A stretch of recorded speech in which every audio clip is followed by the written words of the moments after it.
But unfortunately, they are not isolated incidents.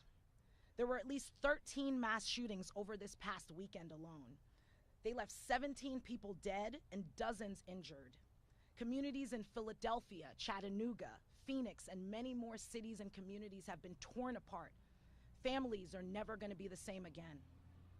And while mass shootings tend to capture most of the media attention, over 100 people are killed by guns in America every single day. These are preventable deaths, preventable.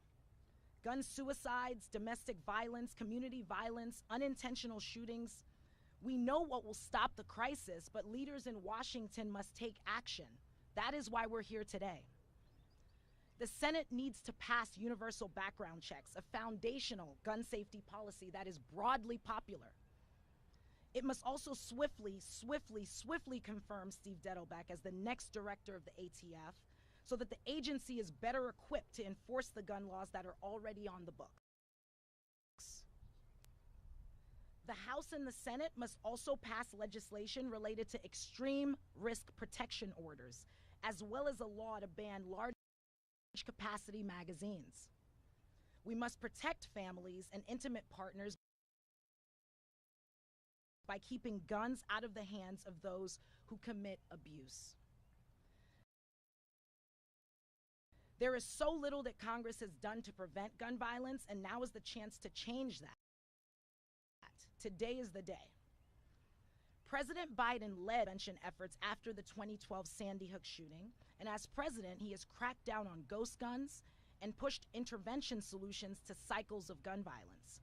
He must continue to have his administration address gun violence with bold leadership and effective solutions. So we have a very robust speaking program here today, so I'm going to do my very best to move us through this program efficiently. Robust, that's a good word, right? Yeah, really good. To that end, I'm going to begin the program by introducing someone who needs no introduction, House Speaker Nancy Pelosi. Speaker Pelosi, just one second. Speaker Pelosi, who has been a stalwart champion for gun violence prevention over the course of her career in Congress. As Speaker, she has touched the lives of millions through the passage of major legislation, including the Bipartisan Background Checks Act.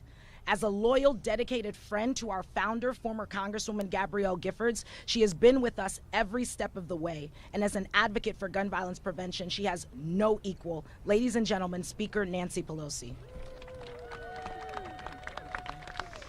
Thank you, Sheila, very much for your very generous introduction. I accept that compliment on behalf of the House Democrats who have all been champions, many of whom are here with me this morning. It's my honor. But it is a sad, heartbreaking time when we see these beautiful flowers symbolizing beautiful lives lost to gun violence, and that the number has increased from last year. We must act. I want to thank Giffords for your leadership, but all of the groups who have participated and are represented today. My colleagues hear me say all the time that President Lincoln said public sentiment is everything. With it, you can accomplish almost anything. Without it, practically nothing. I say that to all the groups here because your outside mobilization is essential to our success in saving lives and passing gun violence protection legislation. Behind me here you see champions, every single one of them having made the case, every single one of them making a difference.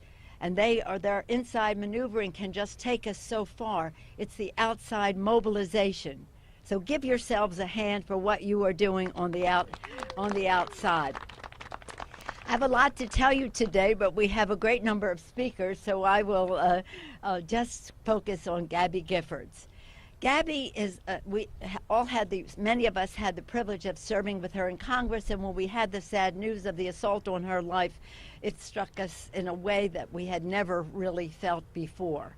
To watch her come back with physical speech and all kinds of therapies, the strength she had to come back to make this fight, Somebody asked me the other day, what are some of your brightest moments on the floor of the House? I said the brightest moment was the day Gabby Giffords came back to the floor of the House.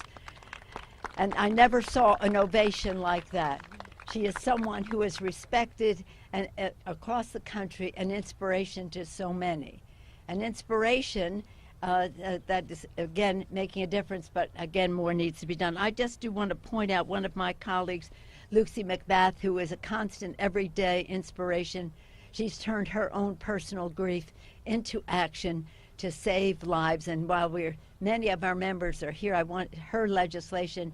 Sheila mentioned the extreme risk protection order legislation, which will be passed, and I hopefully will be passed in the Senate. Again, she's a part of so much other legislation, and some of that is, again, what we intend to do. Raise the age to buy weapons of war, restrict access to ghost guns, outlaw high-capacity magazines, ban civilian bump stock sales, crack down on gun trafficking, and advance safe gun storage. My colleagues here will speak to that. Many of them are the authors of this legislation. I want to just talk about Haley, my constituent. We had such an event in not this large, in San Francisco the other day. Haley came and talked to us. She lost both of her parents to gun violence. Both of her parents to gun violence. She's in 5th grade. She's in 5th grade, and she is an agent for change. She is being raised by her grandmother. She and her brother are raised by their grandmother. Thank God for the grandmother. But here she is, a little girl from personal experience, but with great wisdom. We owe the children of our country so much more than excuses for why we don't have legislation. To our representatives of the teachers, Becky Pringle and Randy Weingarten, who are here, we also want to salute our teachers for their courage in all of this. But it is a message that I send to elected officials all the time. You can't vote for these bills because it's a problem for you politically. Understand this.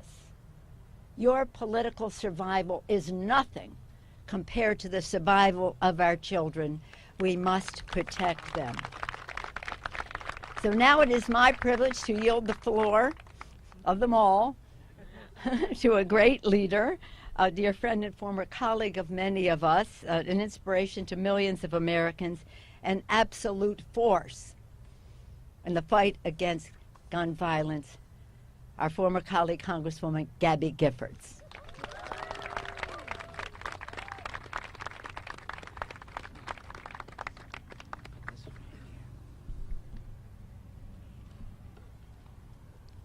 Stopping gun violence takes courage. The courage to do what's right. The courage to new ideas. I've seen great courage when my life was on the line.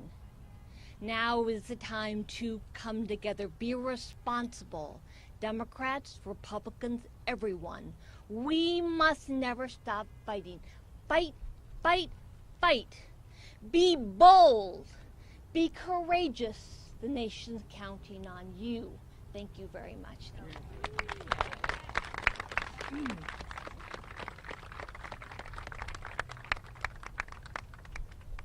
Thank you so much, Gabby. At this time, I would like to introduce Senator Murphy to the podium. Very much. Well, thank you all for being here. There's no words to express my gratitude to my great friend Gabby for what she has done to lead this movement, to grow an organization that is making a difference. Gabby and I were next door neighbors our freshman year in the House of Representatives. We learned a lot together, and I'm just so proud of what she has done to be able to speak truth to power. Speaker Pelosi, thank you for bringing a difference-making piece of legislation before the House of Representatives this week. It is going to save lives. It is going to put pressure on the United States Senate to do the right thing, and we are deeply grateful for your leadership. Listen, there are a lot of very scared parents and kids out there today. They are scared for their lives. They are scared for their safety. But they're also scared that democracy is fundamentally broken, that it can't step up and answer the most fundamental concern that any parent has, the physical safety of your children. Now, the world is paying attention because of what happened in Uvalde and what happened in Buffalo, and there's good reason for that. There's something deeply psychologically cataclysmic about that number of children, that number of adults losing their lives all at one time. But there's a slaughter every night in this country. Only in America do you wake up in the morning to 110 people having been killed the day before from guns. And so it's incumbent upon us to address the real story of American gun violence, which is the mass shootings, but also the daily homicides, the suicides, the accidental shootings. That's what this House bill does, and I'm grateful to my friend Lucy Macbeth for her leadership as well. But the Senate needs to act now. Right. Yeah. The Senate can't wait any longer. And so we are this week extending a hand of partnership to our Republican colleagues, but we are not going to settle for a piece of legislation that just checks a box. Right? We are only going to move forward with a piece of legislation that saves lives. And we would not be in a position today to be able to have serious negotiations about life-saving anti-gun violence legislation if not for the movement that you are all a part of, if not for the organization that Gabby helped found, if not for many of the other organizations that are represented here. We have built a movement, right, that is making clear to members of the Senate and the House that if you don't do the right thing and support 90% of your constituents, then you're not coming back to the House of Representatives of the United States Senate. And so I'm grateful to this memorial. This is incredibly moving to look out over these bases. Important to remember that this represents those whose lives were lost. But if you look at the mass shootings since Uvalde, well, 25 people died, over 100 were injured, and those are life-altering injuries as well. The scope, the breadth of American gun violence is really hard to calculate and imagine. And this just gives you a small window into the horror that we have decided to live with. Hopefully we make a different decision this week, and that will be in part thanks to the movement that Gabby has helped to build and the action of the House of Representatives. Thank you very much for being here today. Thank you. At this time, I would like to call up Senator Blumenthal. Thank you. Thank you so much. Thank you to Giffords, all of you for being here, bringing us together at this critical, really historic moment, a moment of opportunity that we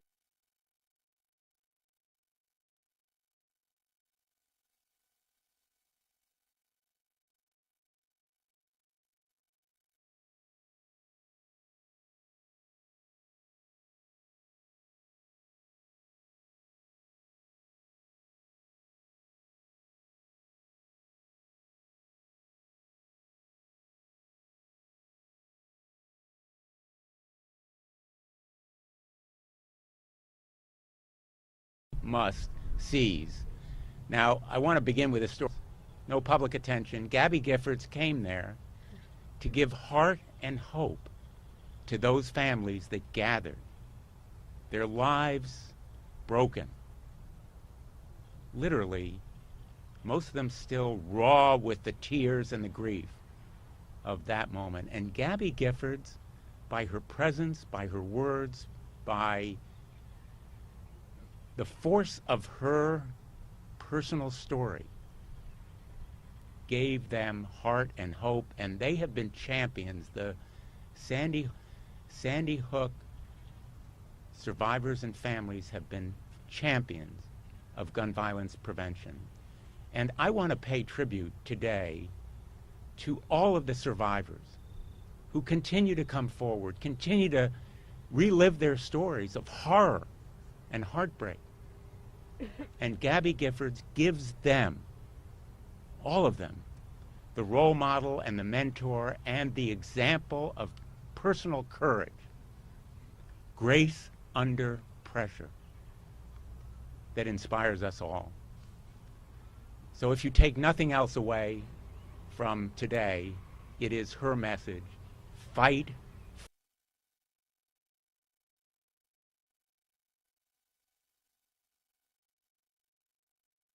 Never, ever give up. And we know, and I'll be very blunt, we know that the gun lobby is still out there. They are continuing to intimidate and threaten our colleagues. Republicans have yet to stand up to them.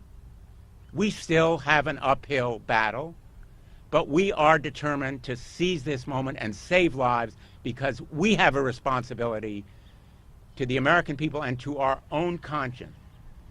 And you have created the movement. Giffords, all of these organizations have changed the political face of America in these 10 years. I've seen it happen. We were crying in the wilderness 10 years ago. You have changed the political dynamic and landscape, and Gabby Giffords has been our leader. And now we need to fulfill the promise of this moment.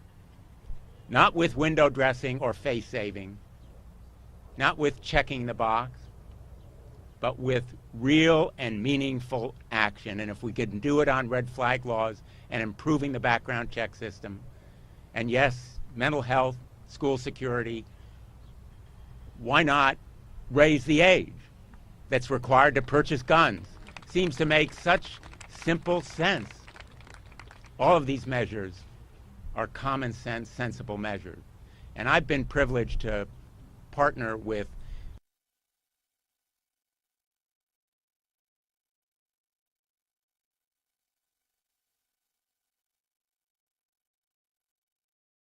gives gun manufacturers absolute immunity. We need to continue to be angry and unsatisfied, because if we reach a compromise, and I'm very clear-eyed about the uphill battle and the work still to be done, but if we manage to reach an agreement, we will still have work to do. We will still have a lot of work to do on these common sense measures, and we will continue to be in this fight. So I want to thank you for being here today, but more important, for your continuing struggle. And it will be a struggle, and especially to those survivors who are here, because it is painful, it is grief-stricken, but it matters. Thank you so much.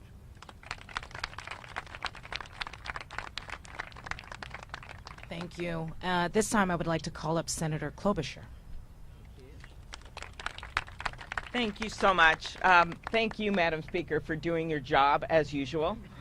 This week, as you show the Senate what you can do when you got a majority and you can pass things. And she has just been unbelievable standing with her members.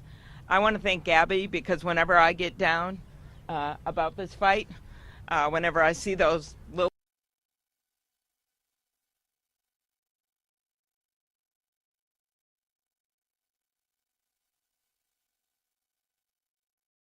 sports uniforms, the little boys, I think about Gabby, because Gabby never gave up. When she faced an unimaginable tragedy, she just kept going and ended up back in the House floor leading this effort. So these flowers out there, to me, every one of them is someone that someone loved. But in the end, those flowers are the grace of Gabby Giffords that we cannot forget. So we have 20-some empty beds in Texas, 10 empty chairs at the dinner tables in Buffalo, including a guy that went to the grocery store just to buy his son a birthday cake and never came home. That's what this is about. So when the Speaker talks about mustering the courage our colleagues must muster, I just don't think it should be that hard. Time and time again, we've seen this happen, and we know what the solutions are, because we've seen them work in certain states, and we've certainly seen them work in other countries.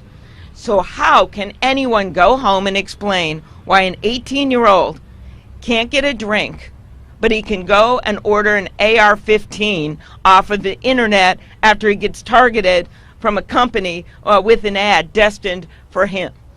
How can anyone explain that?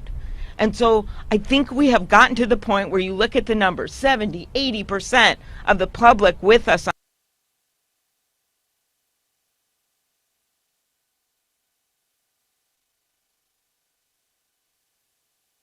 Up and ban, okay? I think you're not surprised by that. But 18 to 21 would be a major game changer in a lot of these shootings. Number two, doing something about the new technology, the ghost guns, doing something with Lucy's bill on the extreme risk orders, knowing that that has worked and bringing that out across the country, closing the boyfriend loophole, which thanks to the Speaker's leadership, they actually passed in the House with, wait, get this, 29 Republican votes voted for the Violence Against Women Act. Then it got stripped out in the Senate. I'm not going to go into it. I won't. Moving forward, we're moving forward. But this is an opportunity to close that loophole, as we know the number of deaths that result in domestic violence cases. Background checks. I went to the White House after Parkland, sat right across from Donald Trump, and listened and I still have the piece of paper where I put the hash marks, where 9 times he said he was for background checks. And then the next day he went and he met with the NRA and he changed his mind. Well, the public is onto this time. They've seen those kids. They know what's happening in their state. As noted, 13 shootings over just this weekend. Enough is enough. The Senate must act. They're going home. They're hearing from their constituents, thanks to all of you. And that is the game, because the Speaker, as I said, she's going to do her job. These guys are going to do their job. And then all eyes are on the U.S. Senate. So if you're going to make a phone call, make 100. If you're going to knock on a door, do more.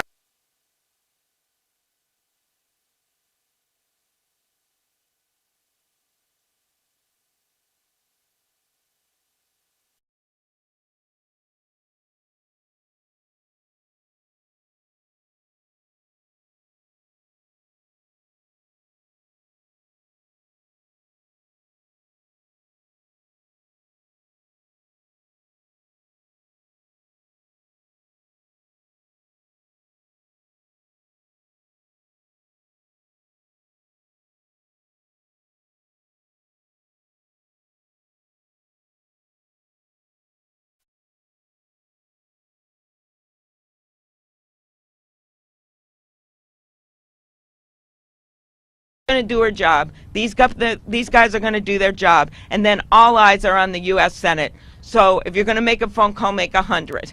If you're going to knock on a door, do more.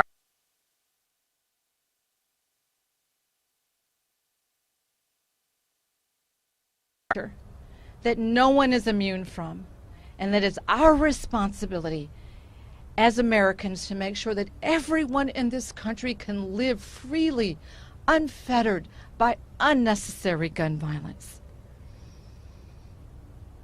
It's bittersweet to return to this memorial again this year with you, both after another year of senseless gun violence tragedies. Another year of collective grief. And I thank all of my colleagues in both chambers and the community leaders that are standing with us today, and all of the gun violence survivors, and all of you that are on the ground building the movement for safer communities. Thank you, thank you, thank you for being in this fight to save lives. It is truly heartbreaking to again be reminded of this memorial's painful symbolism. These 45,000 roses add up to represent this year's haunting death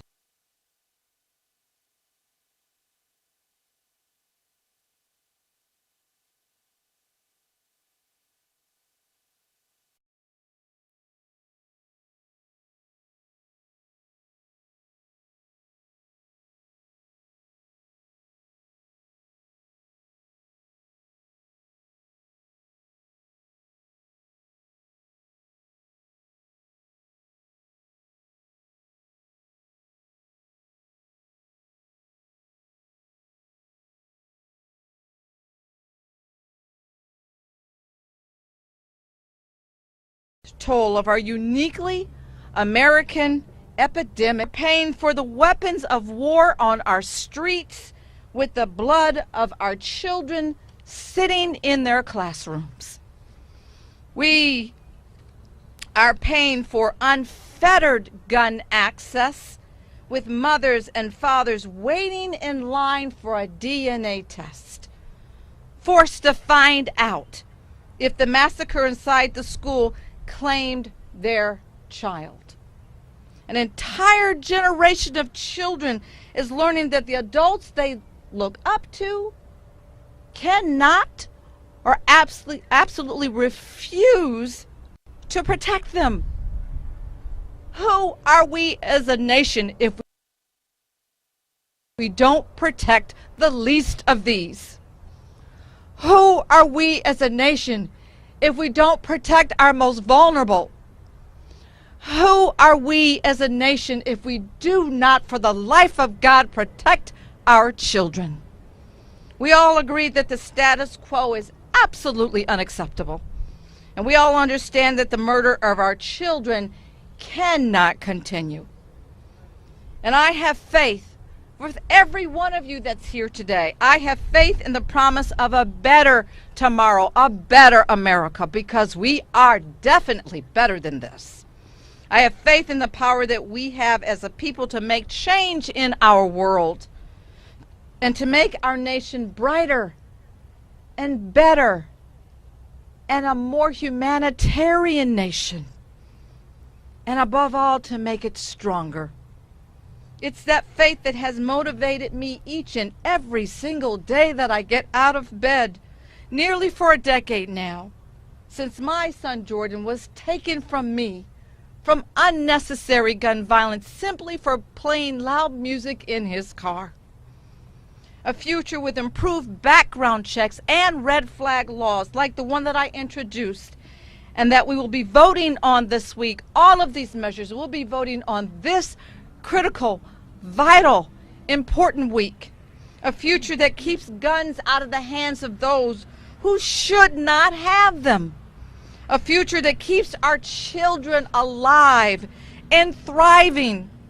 It's a future that is entirely possible. Yes, it is possible.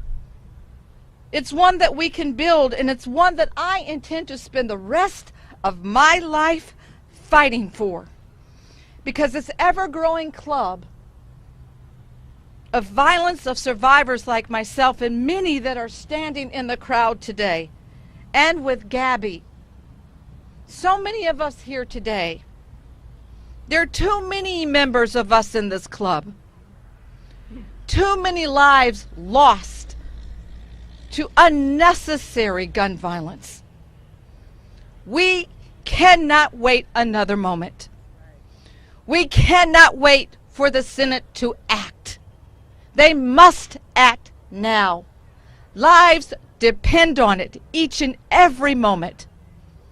Who are we as Americans if we do not act? Thank each and every one of you for finding it important to be here today to memorialize all those that we have lost and all those that we will continue to lose if we do not stand up, if we do not fight the NRA gun lobby, if we do not find it important to save our children. Thank you.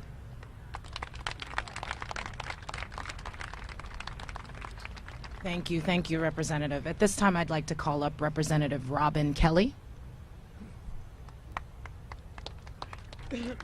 Good morning, and thank you so much. I, too, would like to thank Speaker Pelosi for her courage, her bravery, and her boldness, and for always leading the House in the right direction. I also want to thank Senators Murphy, Klobuchar, and Blumenthal, because I know it cannot be easy in your shoes, but you have not given up the fight.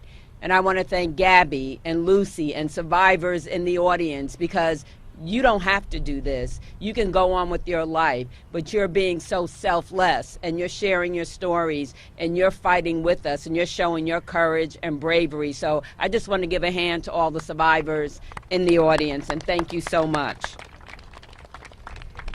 Gun shootings in America, it's no secret, it's an epidemic. From the shootings that have impacted Buffalo, Chattanooga, Philadelphia this past week, to the daily gun violence impacting cities such as Chicago, where I represent. Memorial weekend, 43 people were shot in Chicago. Last weekend, 33 people were shot in Chicago. When, tell me when, is enough enough?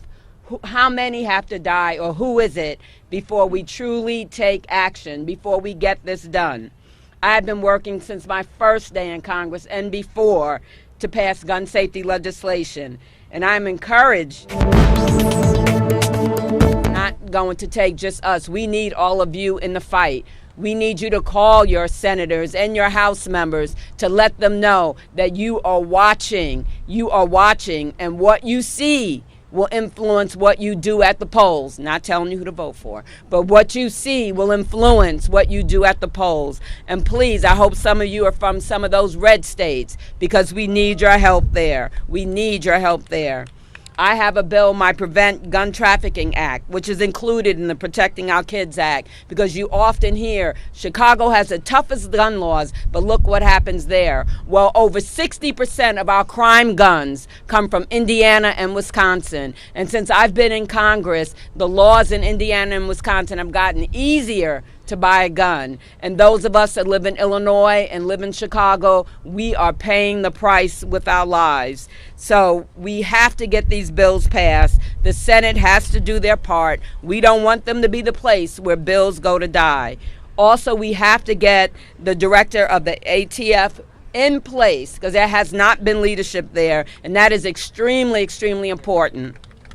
Finally, Democrats in the House must continue to work for the American people and look at what other bills can help end gun violence. It's not just the bills we're talking about now, but we need bills that work with intervention and prevention. Like we have a bill with Stephen Horsford and Senator Cory Booker that was in Build Back Better that we couldn't get passed. But we have to pass the Breaking the Cycle of Violence Act so that our kids pick up hobbies and new lessons and job skills and not pick up guns.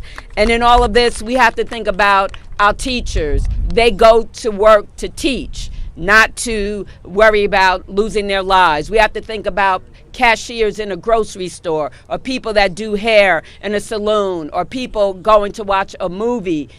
That's our right also. It's not just about, I'm not against the Second Amendment, but also I have a right to play in a park, the right to ride on a bus, the right to go to a movie, and we have to protect these rights. Thank you so much.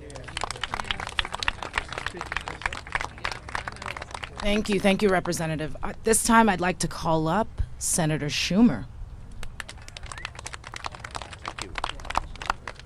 Well, thank you very much. I want to thank Gabby Giffords and the Giffords organization for putting this event together and having all of us here, the broad panoply of people who support gun safety.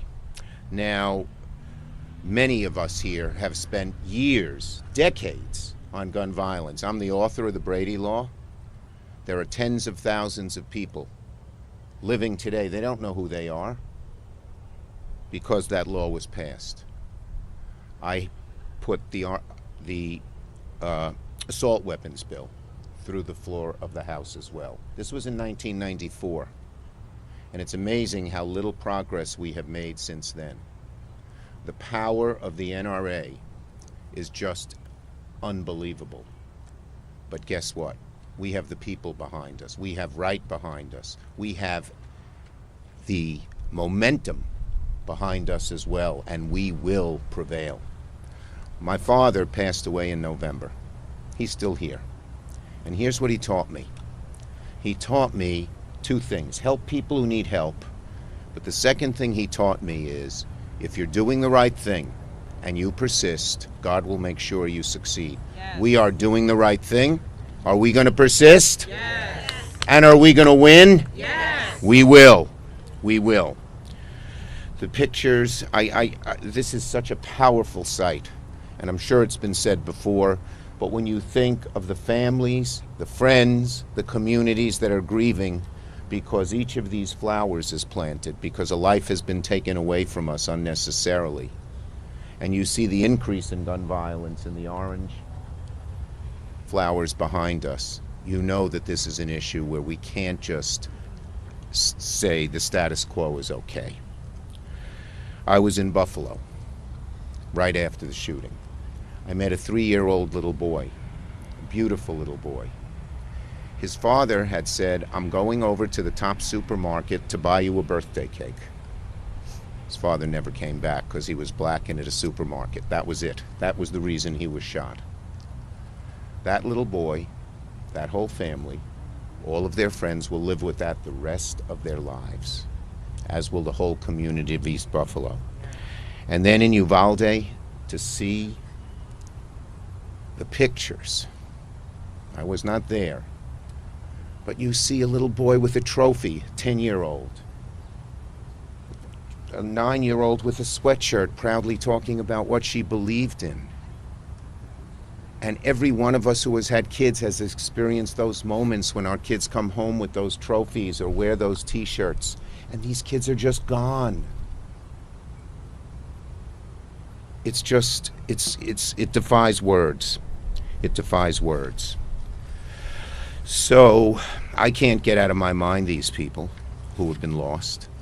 But there are so many others who were lost who all of these flowers represent, who we're not even knowing and seeing, but they and their families live with it every day. On Mother's Day, I met with 50 women, all dressed in white, all of whom had lost children to gun violence. And they were trying to reclaim their place in society. It was a powerful and an amazing experience, and all they said to me is, "Get something done. Get something done."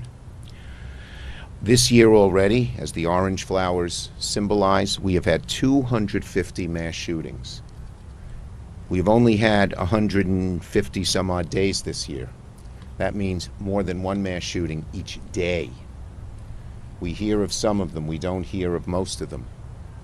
But the people who are victims, and the families of victims, and the friends of victims have all heard about them and will hear about them the rest of their lives. So I want to thank my colleagues. I want to thank Senator Murphy, who has been such an outstanding leader on this, Senator Blumenthal, who's working so hard on red flags, Senator Klobuchar, who has been one of our mainstays on this issue, and all of our House members who are here as well. As Majority Leader, I made clear that the Senate will vote on gun safety legislation in the near future. Senate Democrats, led by the groups, including this group, your message to us is get something done. Get something done. We know we won't get all of it done at once, but get something done. And Senator Murphy has asked me to give him a little time. He's working very closely with some of the senators here and others, and we are giving him some time.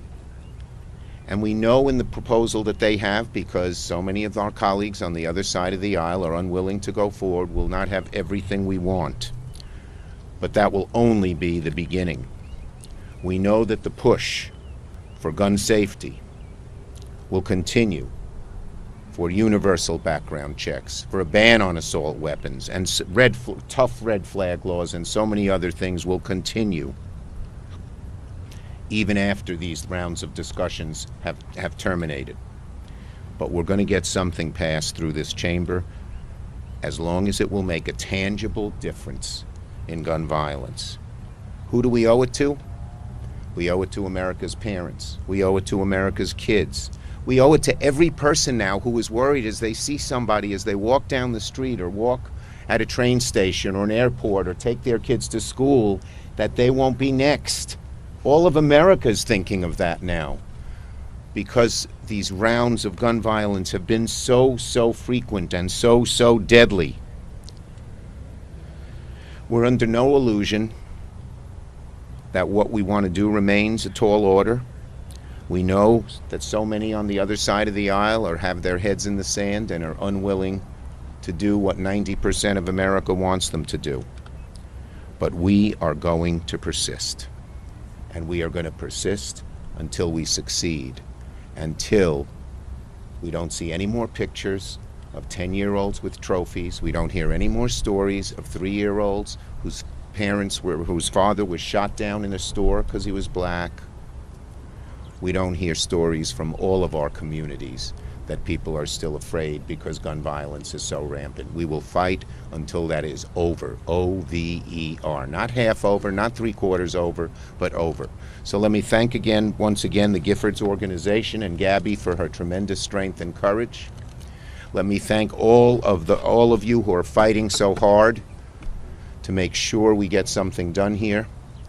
And let me thank the American people who are calling minute by minute their senators, their congressmen, their representatives, and say, just get something done.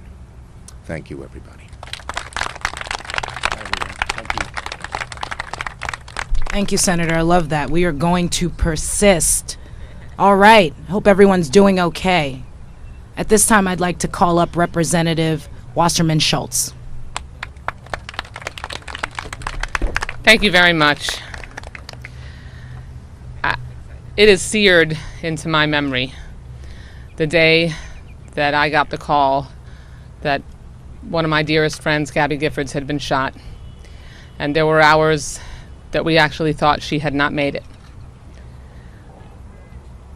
The panic that gripped my heart, the grief, and then the relief that she was alive, and then the aftermath of the months and months that I watched her fight and kick and scratch and use that classic Gabby Giffords resolve to make sure that she could not only survive but thrive once again and live to lead the way on combating gun violence.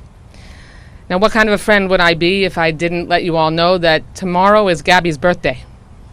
So let's make sure that this week we give her one of the best birthday gifts that I know that she could receive, and that is pass meaningful gun violence legislation so that we can make sure it's signed into law and that we can save more lives. And as someone who has been a safety advocate, the cornerstone of my own legislative career for my whole legislative career has been keeping children safe.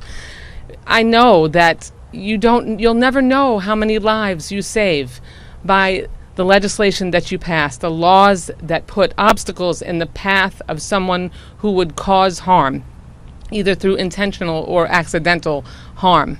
But we know that lives are saved. I want to share with you what I went through yesterday. Yesterday, I stood with high school kids from my children's high school alma mater in my hometown to acknowledge those students' accomplishment of raising money to fund Stop the Bleed kits to be put in every classroom in our high school. Parkland, Marjorie Stoneman Douglas High School being right up the road from our community. And the wrapping my mind around the fact that our kids in high schools are having to form clubs to make sure that their schools are safe, led by a parent, Lori Alhadef, who lost her daughter, Alyssa, in the Marjorie Stoneman Douglas shooting. But the fact that kids are having to form clubs to raise money to keep themselves safe and to stop them from bleeding out. If, God forbid, a mass shooting occurs in their high school, instead of selling cupcakes and standing on the street corner to lure neighbors into car washes so that they can make sure they can pay for a fun prom. That is what it has come to in 2022. It's come to standing in front of a lawn full of thousands of white and orange roses that represent dead children and dead human beings. It doesn't have to be this way. And I'll tell you, it is possible for us to pass gun violence reform. If there's any state in America, Florida would be the one that would be the biggest challenge. But after Parkland, our Republican majority legislature, pushed by families from Parkland and from communities across our state, made sure that we raised the age from 18 to 21 that you could purchase a gun, made sure that you had at least a 3-day waiting period before you could purchase a gun, passed those extreme risk protection orders, otherwise known as red flag laws. laws, not incentives, but laws, to make sure that we could remove guns from people who would do others or themselves harm. If you could pass that in the state of Florida, you can pass it anywhere.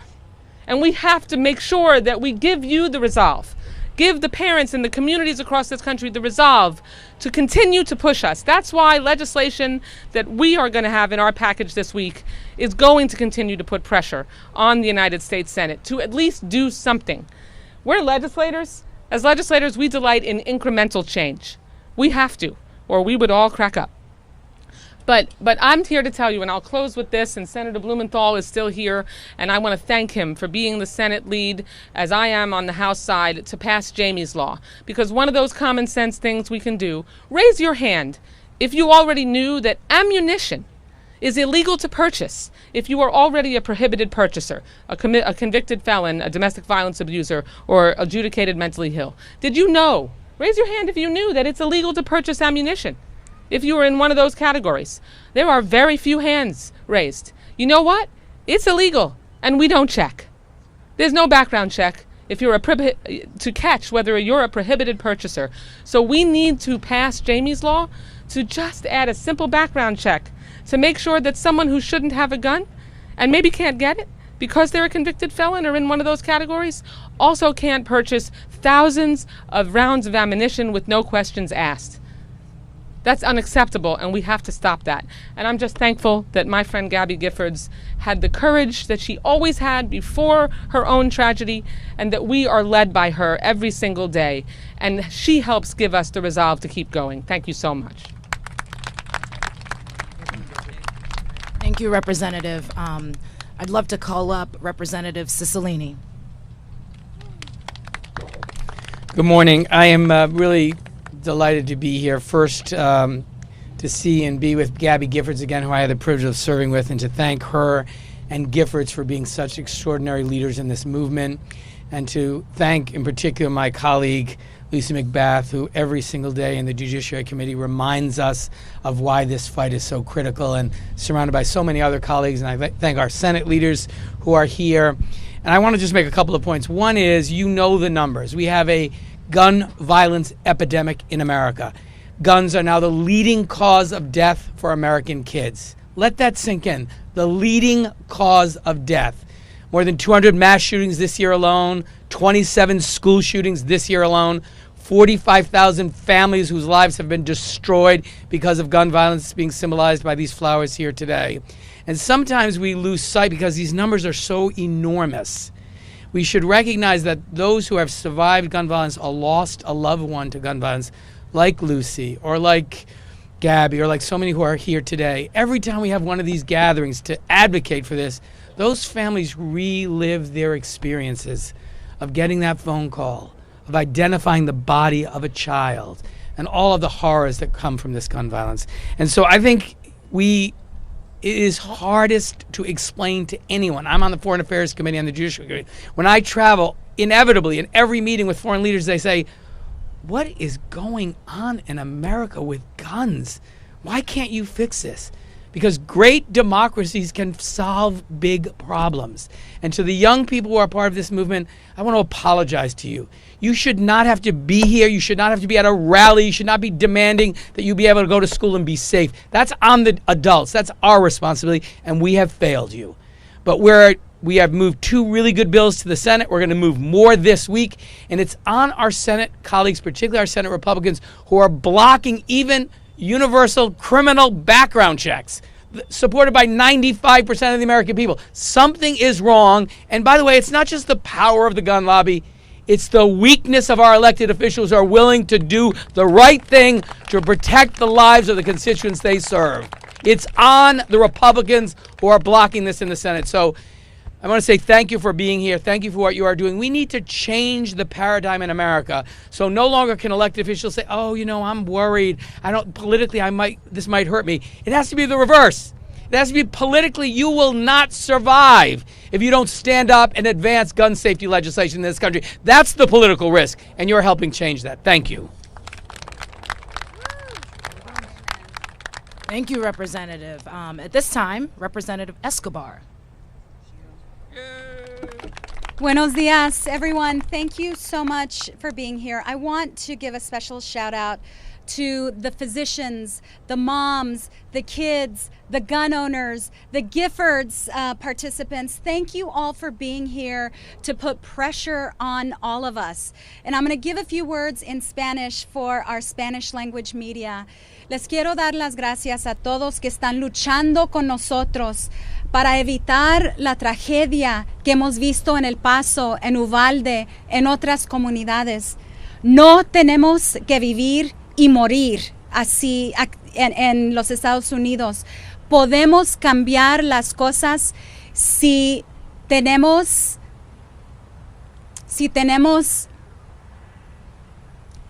la habilidad de llorar por nuestros niños, por nuestros maestros, por nuestros papás. Ya es hora de cambiar las cosas, y especialmente en el Senado.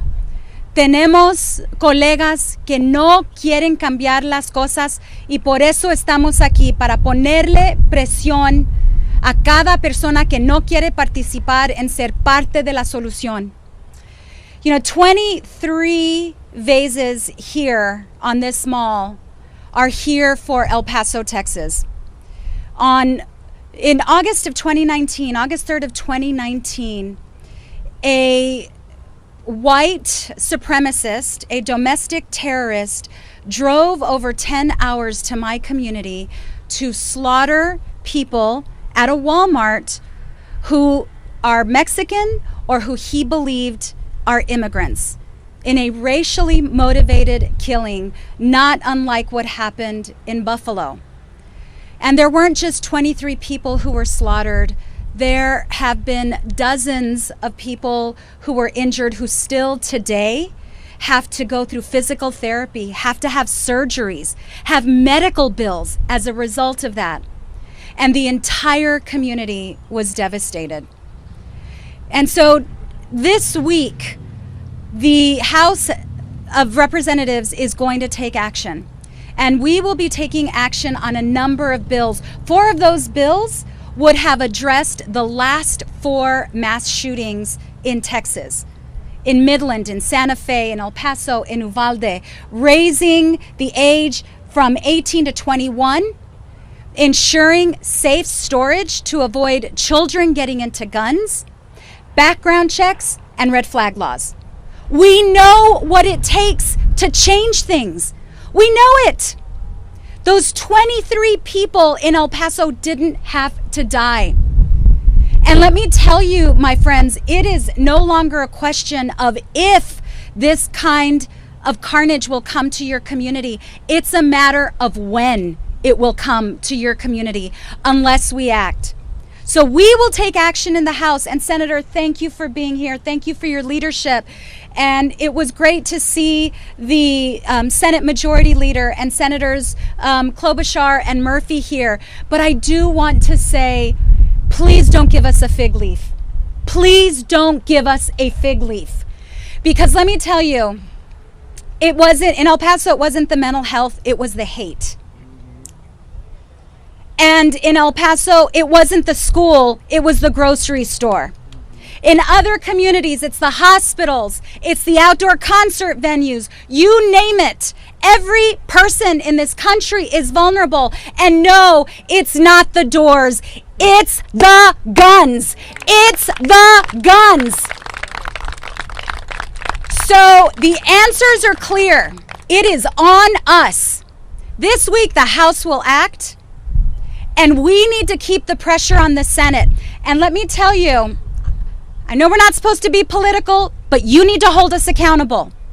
And whoever doesn't vote for safety in America around guns, November is coming. Thank you, ladies and gentlemen.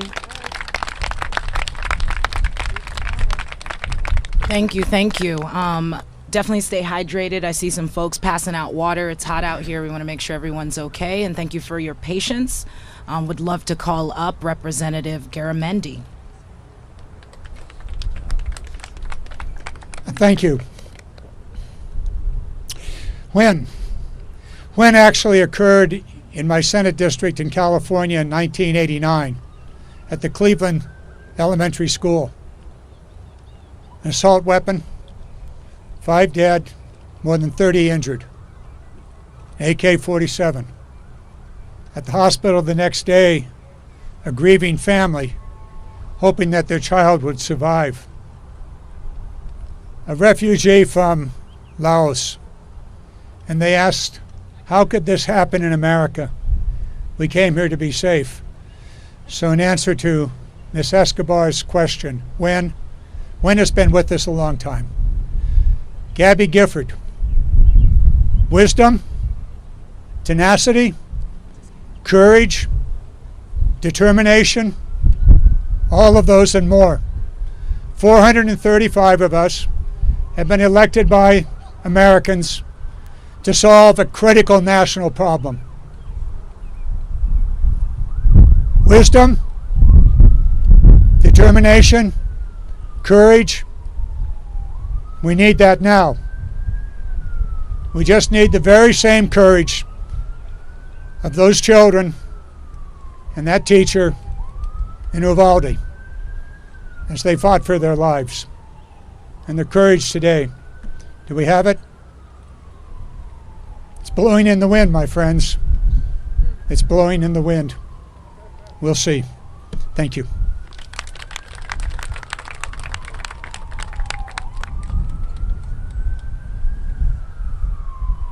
All right. Thank you, everyone. All right, so we have just heard from all of our elected officials, our senators, our representatives, and we really want to thank them for making time for us today despite their extremely busy schedules. So I'd love to just do another round of applause for all the representatives that spoke today.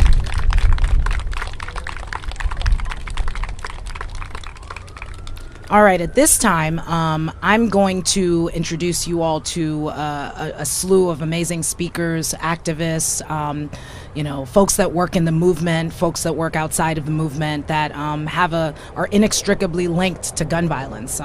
So I would love to call up Greg Jackson, the Executive Director of Community Justice Action Fund. Greg, are you here? It's coming up.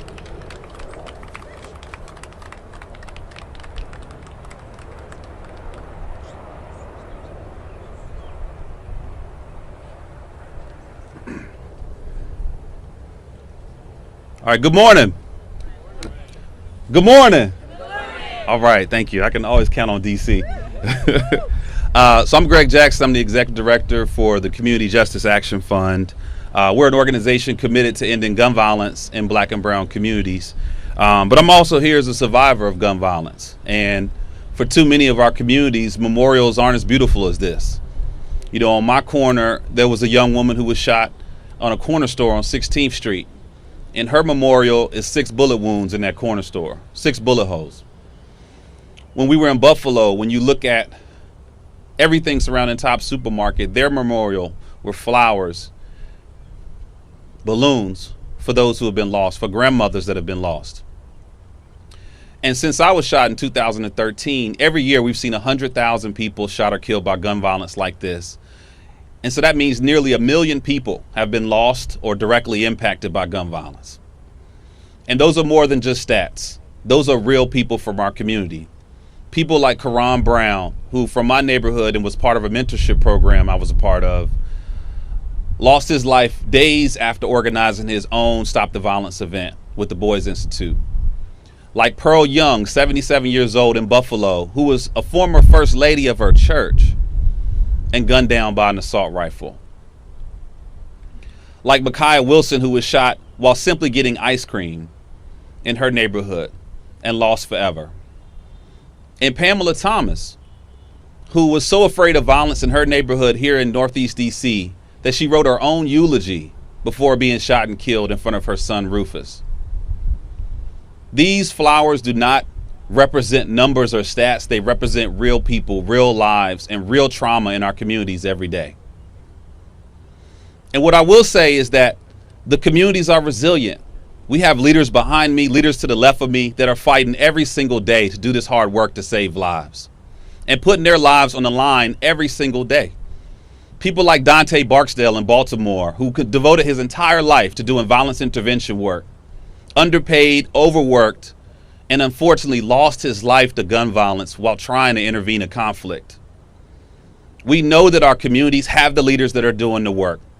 We have the organizations that are doing the work. We have the city leaders that are doing the work. What we don't have are the resources and the policy needed to address violence effectively. And that's why we need Congress to take action. We need bills like the Prevent Gun Trafficking Act to make sure that guns are not being flooded into vulnerable neighborhoods and communities like those in Northeast and Southeast DC.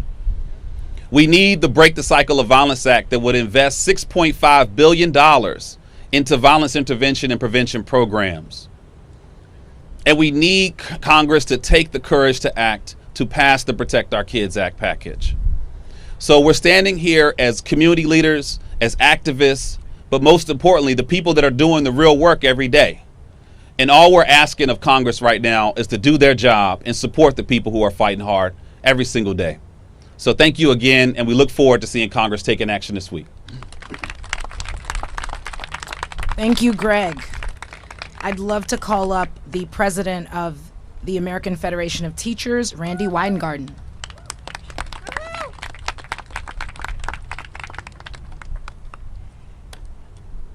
So everyone has spoken so eloquently and from the heart about what we need and what we want and what we demand and what we cry for and what we press for. There's anger, there's sadness, there's sorrow. There's a sense of resilience and persistence. And these activists behind me, they're never going to stop. Thank God. And in their name, we remember those who died, including teachers, kids. 3 of my members died in Buffalo, murdered in Buffalo. The doctors in Tulsa, the kids and teachers in Uvalde, the grocery store goers in Buffalo, and then countless others whose names we don't know right now, but their families do. Guns and hate create violence. In lots of other places in the world, there's hate. But because of the laws that have been passed, there's not the mass shootings that we have here. No one is talking about the Second Amendment. No one is calling for us doing any violence to the Second Amendment. What we are calling for is gun safety. When we called for airline safety, everyone came on board. When we called for motor vehicle safety, people came on board. When we called for tobacco safety and alcohol safety, why can't we have safety when it comes to guns? Why can't people's lives be more important? There are things we can do. There are things we can do. We're all doing our jobs. Becky's members, my members. Every activist is doing his, her, or their jobs. I'll end with this. I was in Buffalo last week and at the Topps Memorial before we were about to do a community rally, and a young woman with her daughter with chalk in hand just wrote, "Do something." Yes, of course we will hold people accountable if they don't. But it would be much better for our democracy in the names of those who have perished through murder through guns if we, as America, did something now.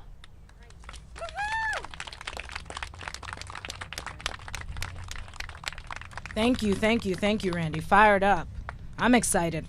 At this time, I would love to call up Tia Bell, the CEO of the Trigger Project.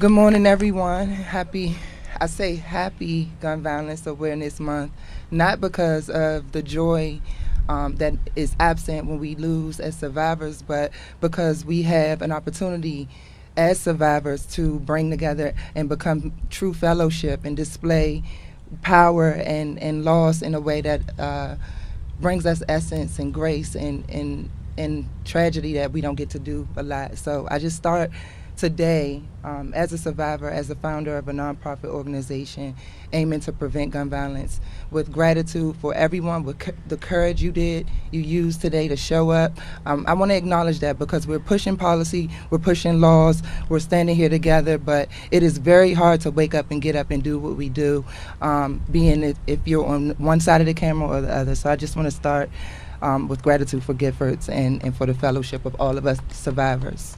Please give yourselves a hug for me.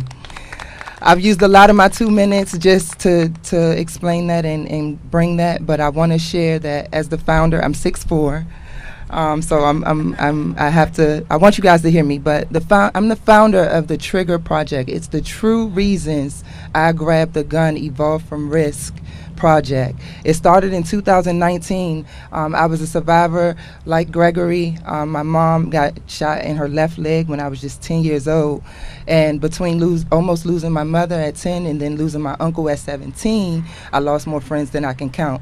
So I stand here today, of course, in again fellowship with Push for gun safety and gun sense, but I ask and beg of you that you think about the many people that are just 2 miles down the road that are suffering from the spread of gun violence. Here at the Trigger Project, we look at gun violence as a disease. The CDC studies gun violence as a disease because it spreads through modeled behavior.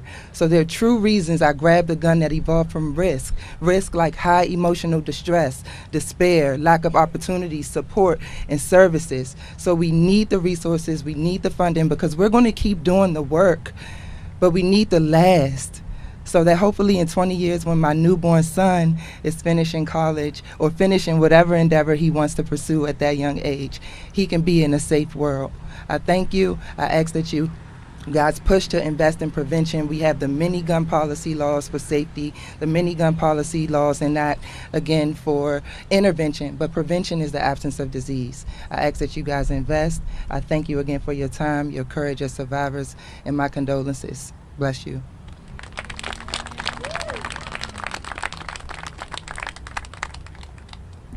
Thank you, Tia.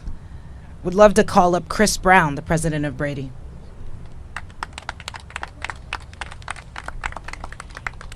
Morning, everyone. My name is Chris Brown. I'm the president of Brady.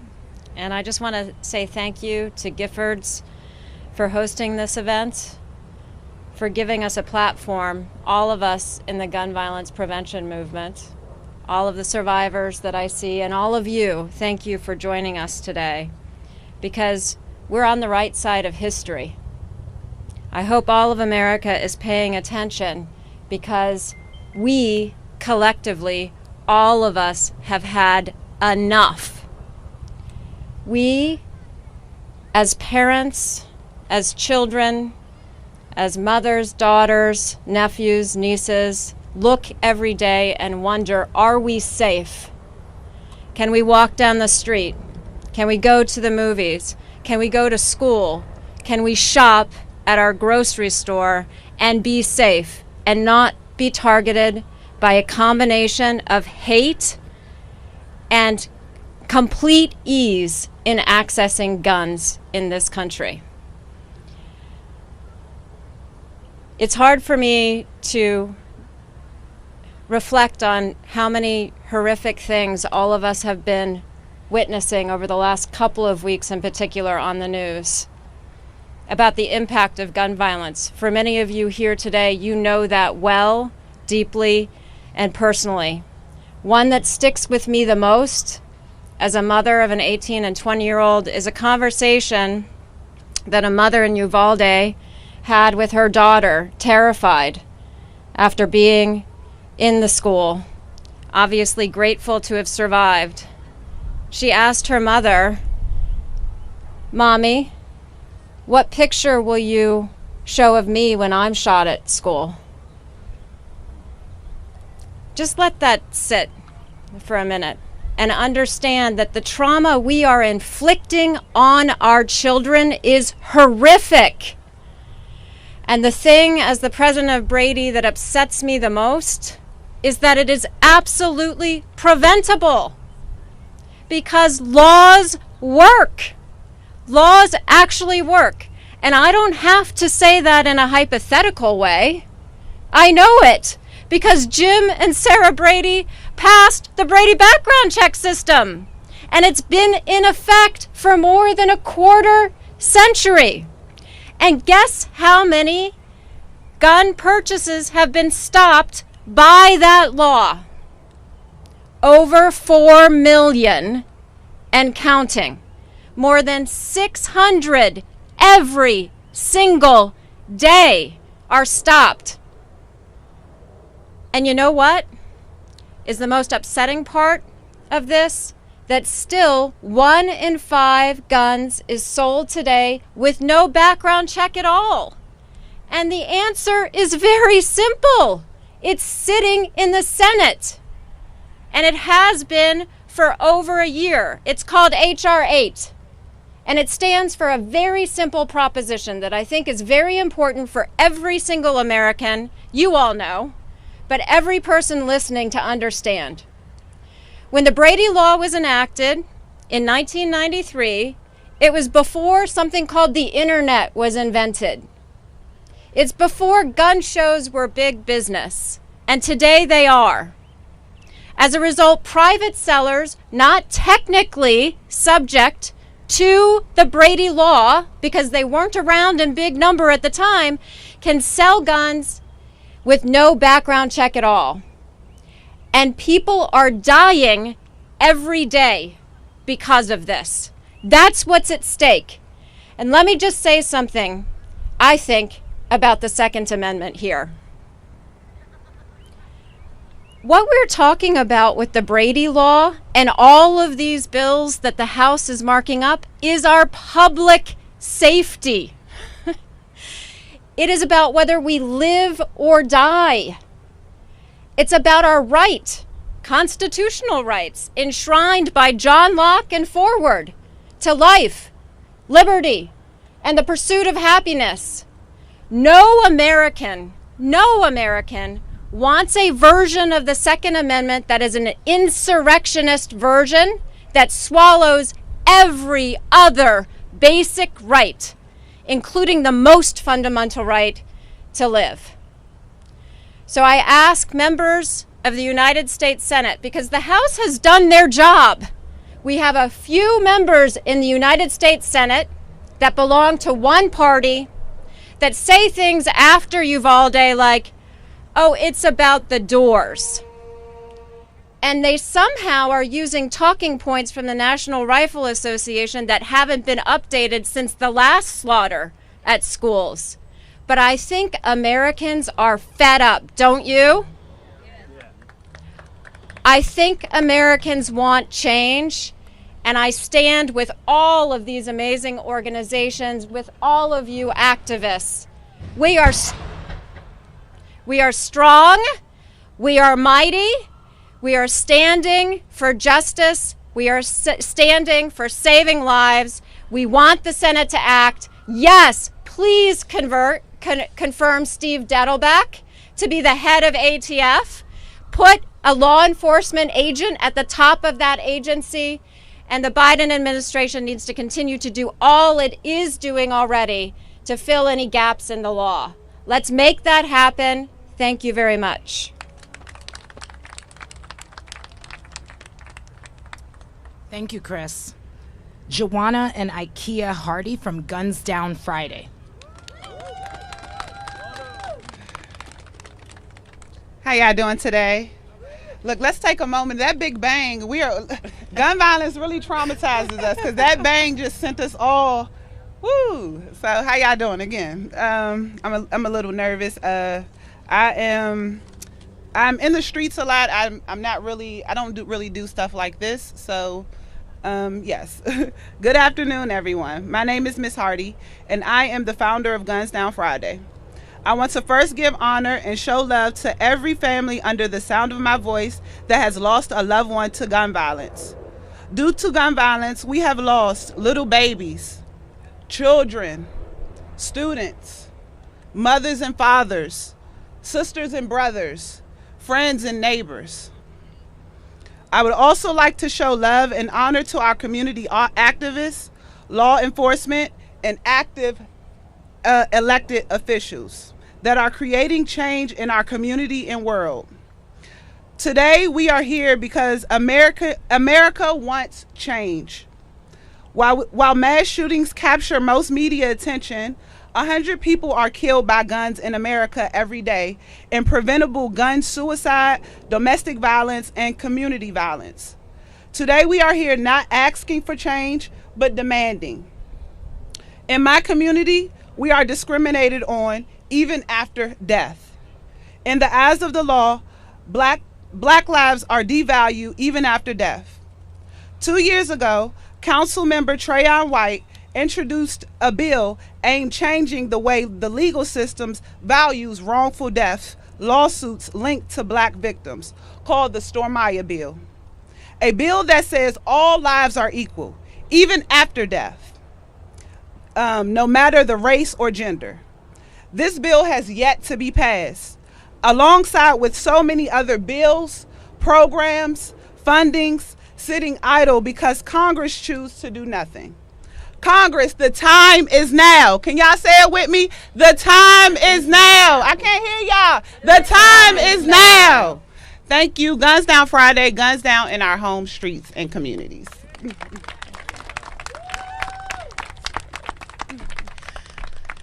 Hi.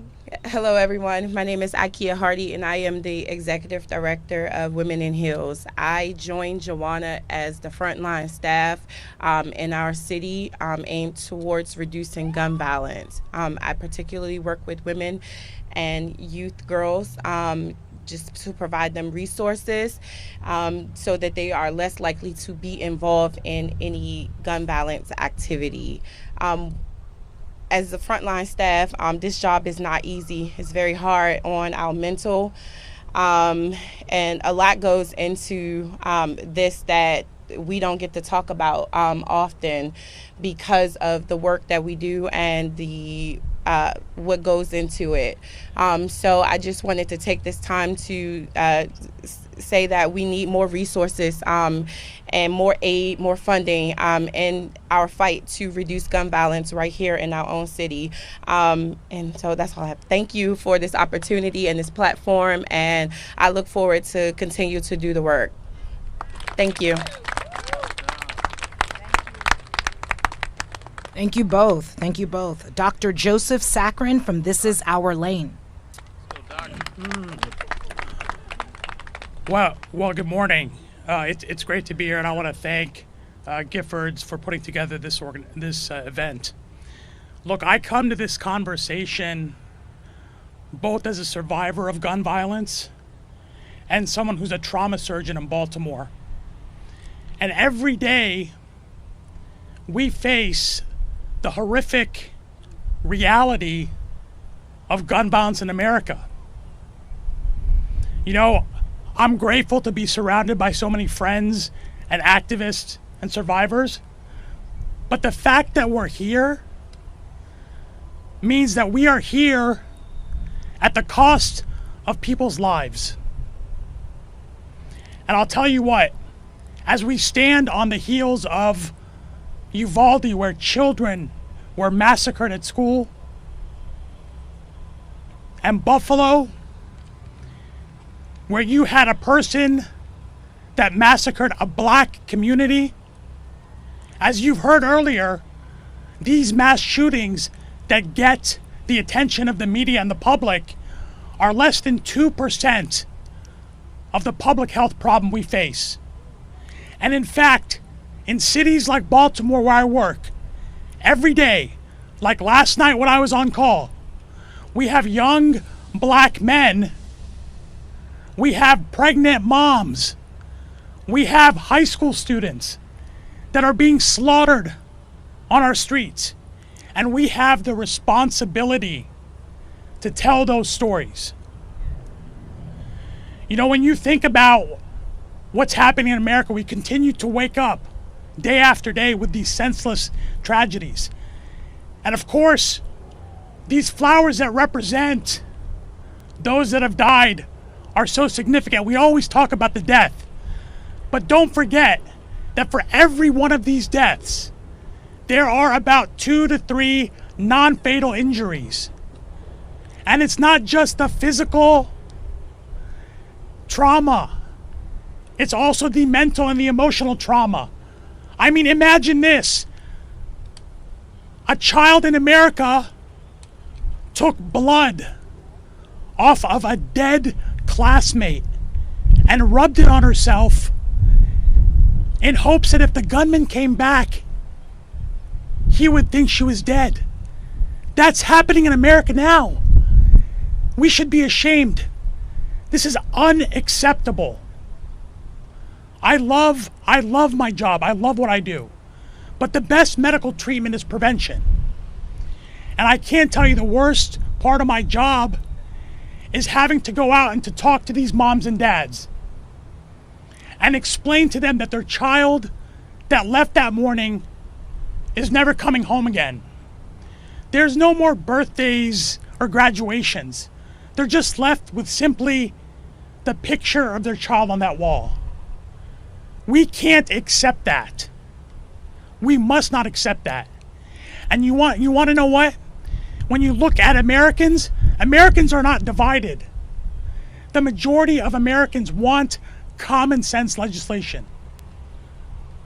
We must demand that our Senate act not one more moment. This is not a Democratic problem. It's not a Republican problem.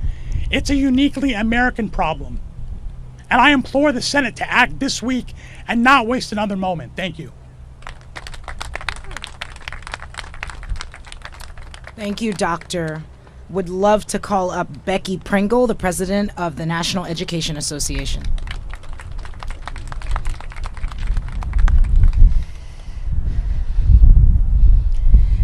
I wish I could shut up, but I can't, and I won't. Those words by Bishop Desmond Tutu capture the level of resolve and determination we must have in this moment. I am Becky Pringle, president of the National Education Association. I stand before you with the power and might of the 3 million members of the NEA, saying they will not shut up, they will not stop, they will not give in until Congress and the Senate do their jobs. We were joined today by those members of Congress and the Senate who have already done what they know is right for our students. But we have others who don't seem to care about these flowers behind us or the real lives that they represent. 23 years ago, in April of 1999, I was teaching middle school in Harrisburg, Pennsylvania. I had no experience or training to answer the questions of my middle level learners when they asked me, are we safe in our schools? It's 23 years later, and here we are. The question that we must ask, is this who America is? Is it?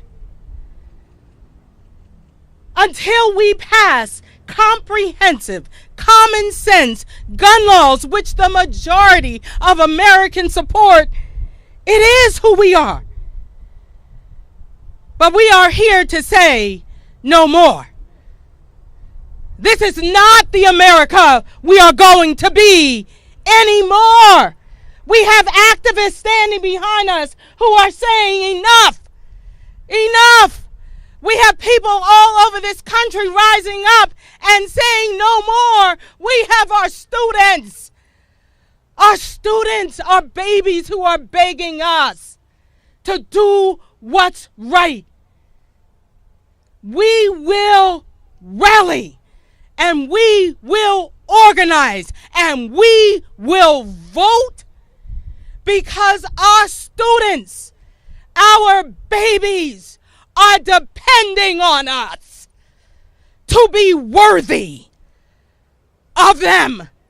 I know we can do this. Can we do this? Can we do this? I know we can and we will. Thank you so very much. Thank you so much, Becky. Would love to call up Wisdom Cole, the director of the NAACP's Youth and College Division. Good morning. My name is Wisdom Cole, and I serve as the National Director for the NAACP Youth and College Division.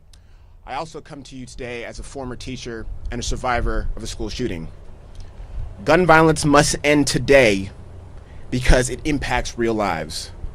And one thing that I've learned over my 10 years of organizing and activism is that sometimes you don't have to be the voice for the voiceless. You just have to pass the mic. So I'd like y'all to welcome Mr. Derek Lewis from Texas.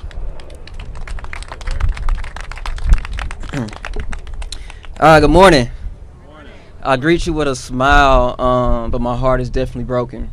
My name is Derek Lewis. I serve as the National Field Organizer for the Youth and College Division. I'm also from Lamarck, Texas, a small town in Texas right along the Gulf Coast. But within that small town that I call home, I always represent Lamarck, Texas, 409, Texas, Westside, Texas, G County, Texas, is that town and that community is filled and plagued with gun violence. I'm not here because I want to be here, but I'm here because I'm here on behalf of those lives that were taken away, of those who I know too well.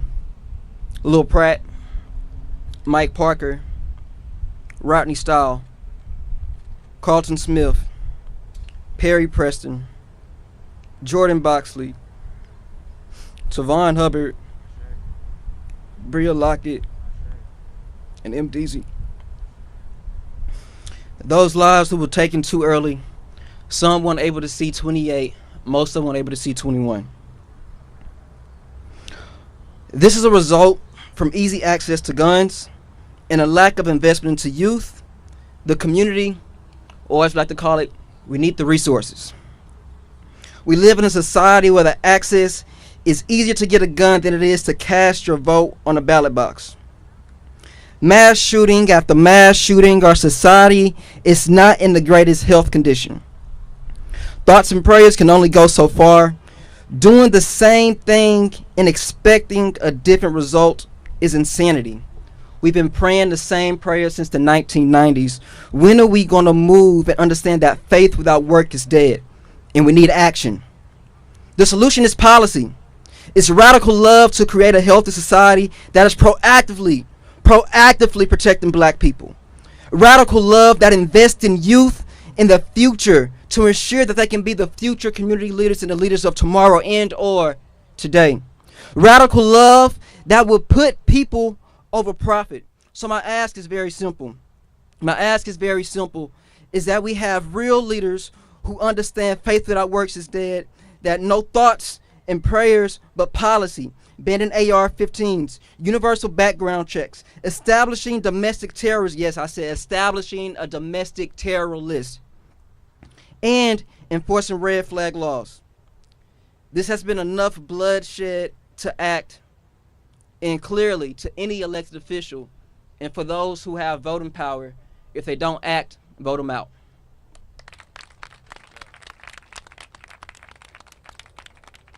Thank you, Wisdom. Thank you, Derek. Would love to call up Angela Farrell Zabala, the Senior Vice President for Movement Building at Everytown.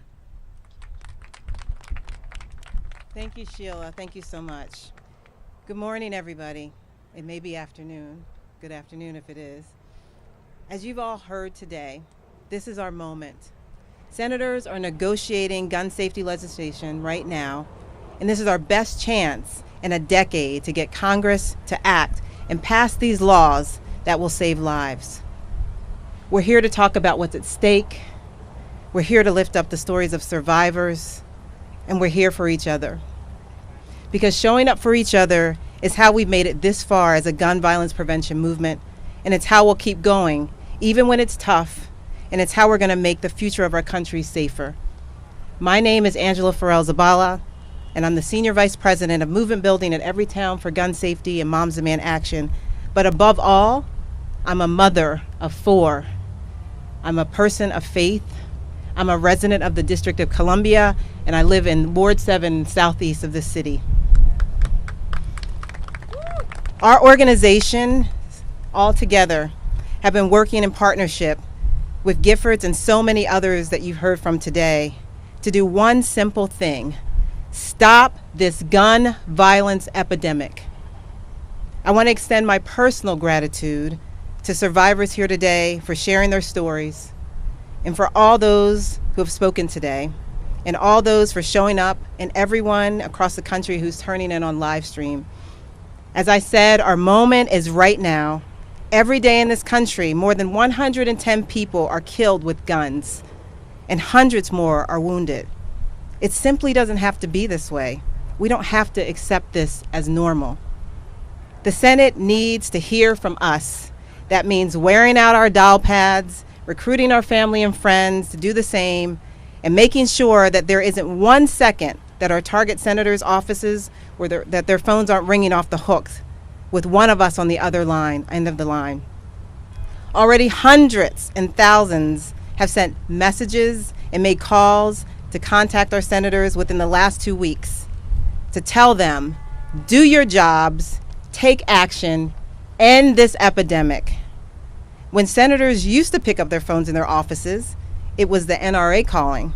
And now we're the ones calling, and we're demanding action, and we're demanding that they don't look away.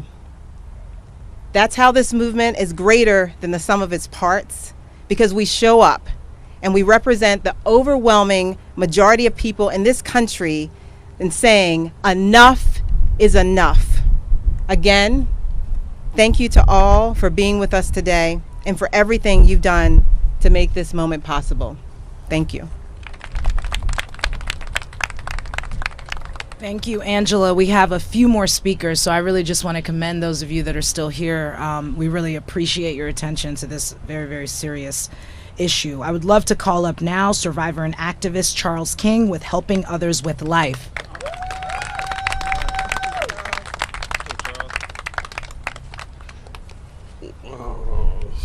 Excuse me. Good morning. It's still morning. I'll start off by saying thank you to everyone who came out to support me and to support everyone with this event, especially the people from Building Blocks. I really appreciate y'all being here and being patient with the process.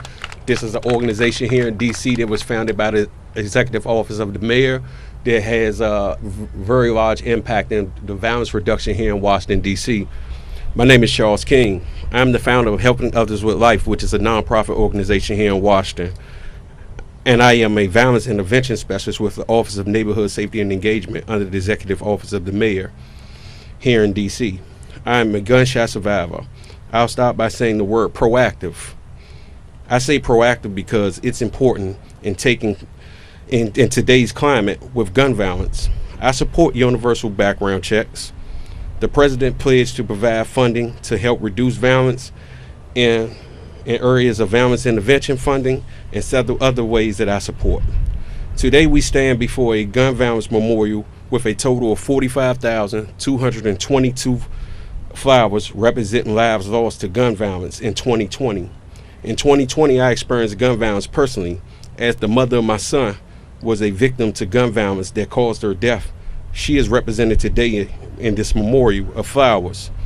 During my life, I have known gun violence victims, some fatal, some non-fatal. Now today I am on the front lines doing the work personally to help reduce gun violence by having a proactive approach. I personally know that if we can reduce the guns with some of the measures being asked upon today by the people here, we can reduce the number of deaths potentially.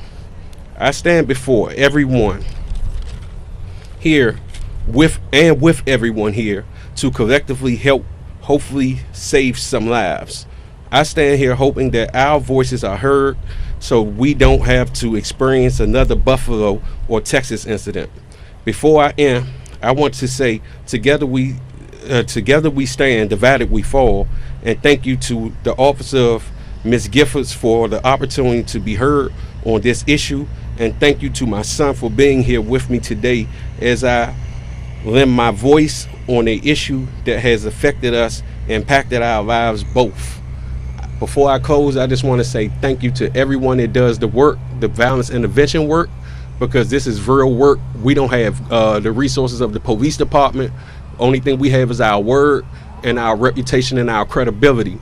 And sometimes we can wind up being victims going into situations where there's a whole slew of violence going on. I live here in the Washington, D.C. area, and as you know, across the United States, the murder rate is rising drastically. The thing that I can say is I'm going to keep doing the work, and I know that those that's here that I see and that I acknowledge, I know that they're going to keep doing the work too. This isn't work to us. There's no amount of money that can compensate us for what we do on a daily basis. Thank you.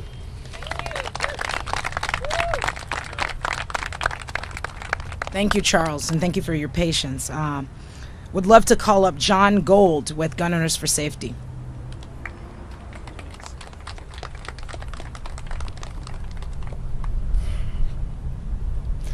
Slaughter is too easy in this country, and it needs to stop. I've already been introduced, so I'm going to move forward. I was told today to make this personal, and I'll get there. But as a firearms instructor of over 2 decades, I know that my Second Amendment rights and supporting practical gun safety measures are not mutually exclusive. They are necessary, they are prudent, and they are urgent. I'm not your usual gun safety advocate, but I should be. I've taught marksmanship and pistol craft for over 2 decades. I've been the victim of gun violence, and I've lost 4 people close to me to firearm suicides in the last 6 years.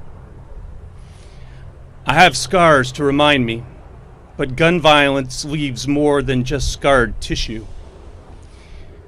It leaves you with more than physical damage.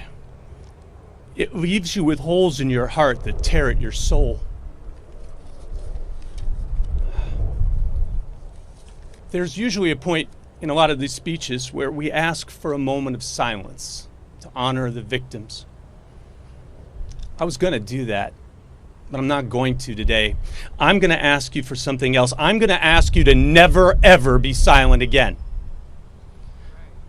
Tragedy is never positive, but if you have any questions about the need for our voices and why they need to be heard, you need to know that they've been answered not just since Columbine, not just by Sandy Hook, not just by Pulse, but by the deaths that have permeated and terrorized our American way of life since the 1970s, when semi-automatic weapons came home from Vietnam. Since gang violence permeated city streets and rural hills, and since open carry made it okay to intimidate and promote fear in America's everywhere. Silence is what got us to a threat level where Buffalo shoppers are hunted in their grocery stores and Uvalde children are slaughtered in their schools. When I'm having problems, I use a line with my friends, I'm okay, but I'm not all right. Well, I'm not okay and I'm not all right. I'm a gun owner, I'm a firearms instructor, and I'm angry. I'm angry that our government once again offers prayers with mass slaughter in our streets, our stores, and our schools. I'm angry that the leading cause of death for children aged 0 to 19 is gunfire. I'm angry that irresponsible gun owners let 4 children die in 5 weeks in the state of Michigan because of unattended firearms. I'm angry that last year, while I was on vacation visiting my best friend in Indianapolis, I was on the phone with Giffords dealing with a mass shooting on the ground yet again. And that was back when I could probably remember the names of all of those shootings and read them back to you. And now we need a goddamn database. I want you to think about that. I want you to think about the fact that we can't recite the names of those shootings in order anymore because it's just too much for the human mind to handle. My anger has been a steady rise to a vicious boil. And I was going to say it's days like these that it boils over, but the truth is that it's boiling over all the time now. It's boiling over every day, every hour, every minute, and every second. I seem to always be angry now. I told you I lost 4 people in 6 years to firearm suicide. I wish they hadn't had access to the most efficient killing machine available.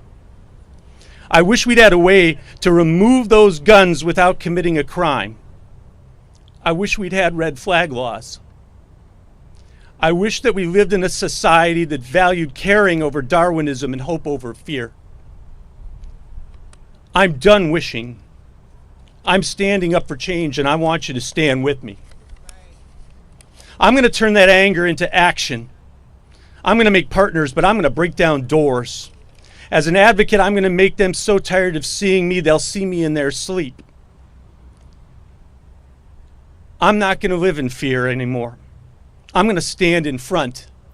And my message to the members of Congress who can't seem to find a way to value human life over power, so should you. Thank you. Thank you, John Gold with Giffords Gun Owners for Safety. Would love to call up now Mariana Mesa, a Courage Fellow with Giffords. Mariana? Thank you.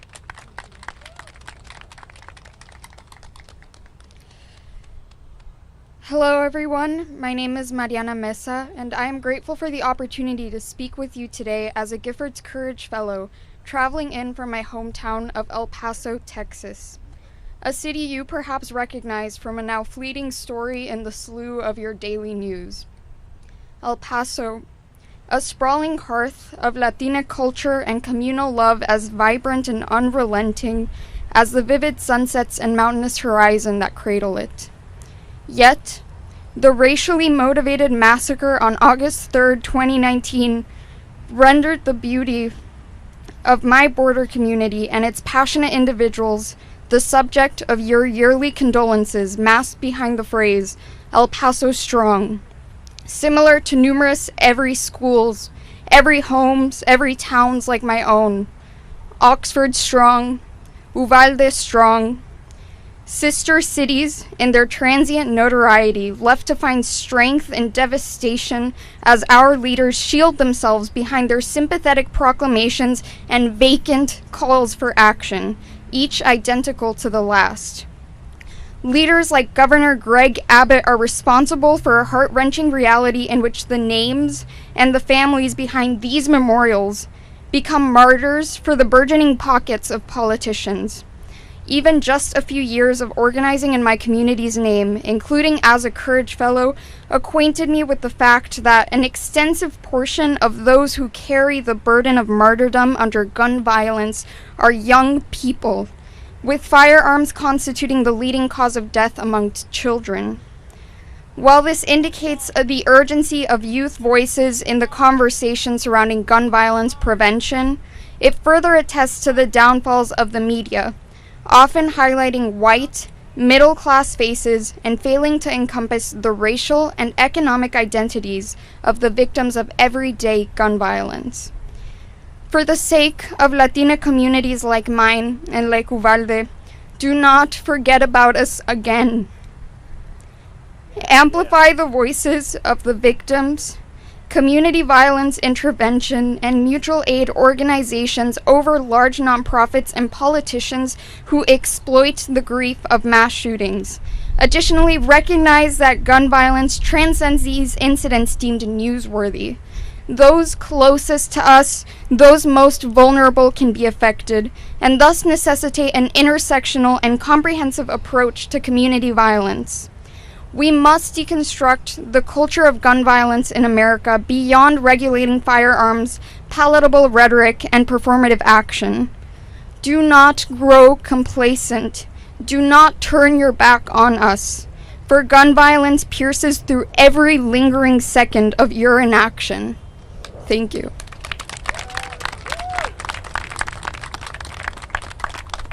Thank you so much, Mariana. Last but certainly not least, Mariah Cooley, a board member at March for Our Lives.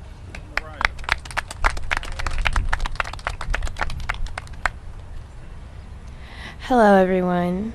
My name is Mariah Cooley, and I'm a student at Howard University, a board member for March for Our Lives, and I'm fed up watching people die across this country from preventable gun violence.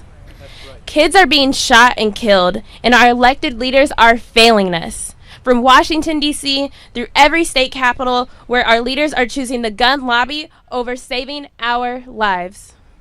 No one is safe. The gun violence epidemic reaches every community, and especially Black and brown communities, every single day. From Columbine to Parkland to Buffalo to Uvalde, we are the gun violence generation, and we shouldn't have to be. I'm 20 years old, and I'm still fighting here today, and I've been fighting in this movement since I've been 17, and nothing has changed. And that's why so many of us are marching in D.C. this Saturday. That's why over 450 communities across the country are marching in their hometowns, because we are tired of these speeches. We are tired of the debate. I want to live. Kids are dying, and people are doing nothing. The time for action is today. It was yesterday, really. It was 20 years ago, for being honest, and nothing has changed. After young people marched for our lives in 2018 following the tragedy of Parkland, over 150 life-saving laws were passed in states across the country. In red states like Florida, we were able to raise the minimum age for firearms, and Virginia now requires universal background checks, and now Colorado prohibits firearms at election polling sites.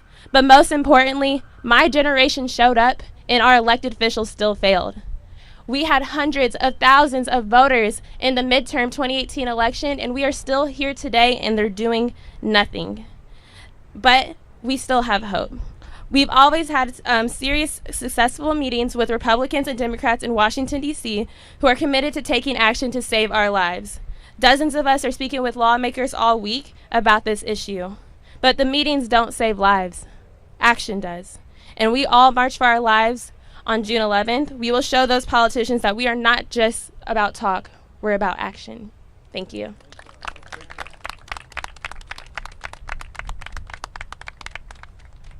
Let's give everyone a round of applause. This has been a long press event, and I'm just really so excited that you all are still here and that you all are passionate about saving lives.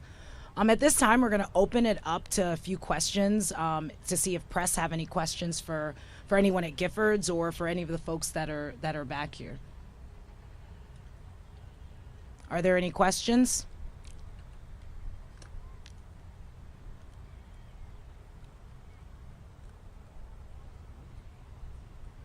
All right. Well, thank you all so much. We hope that you learned something and that you enjoyed the program.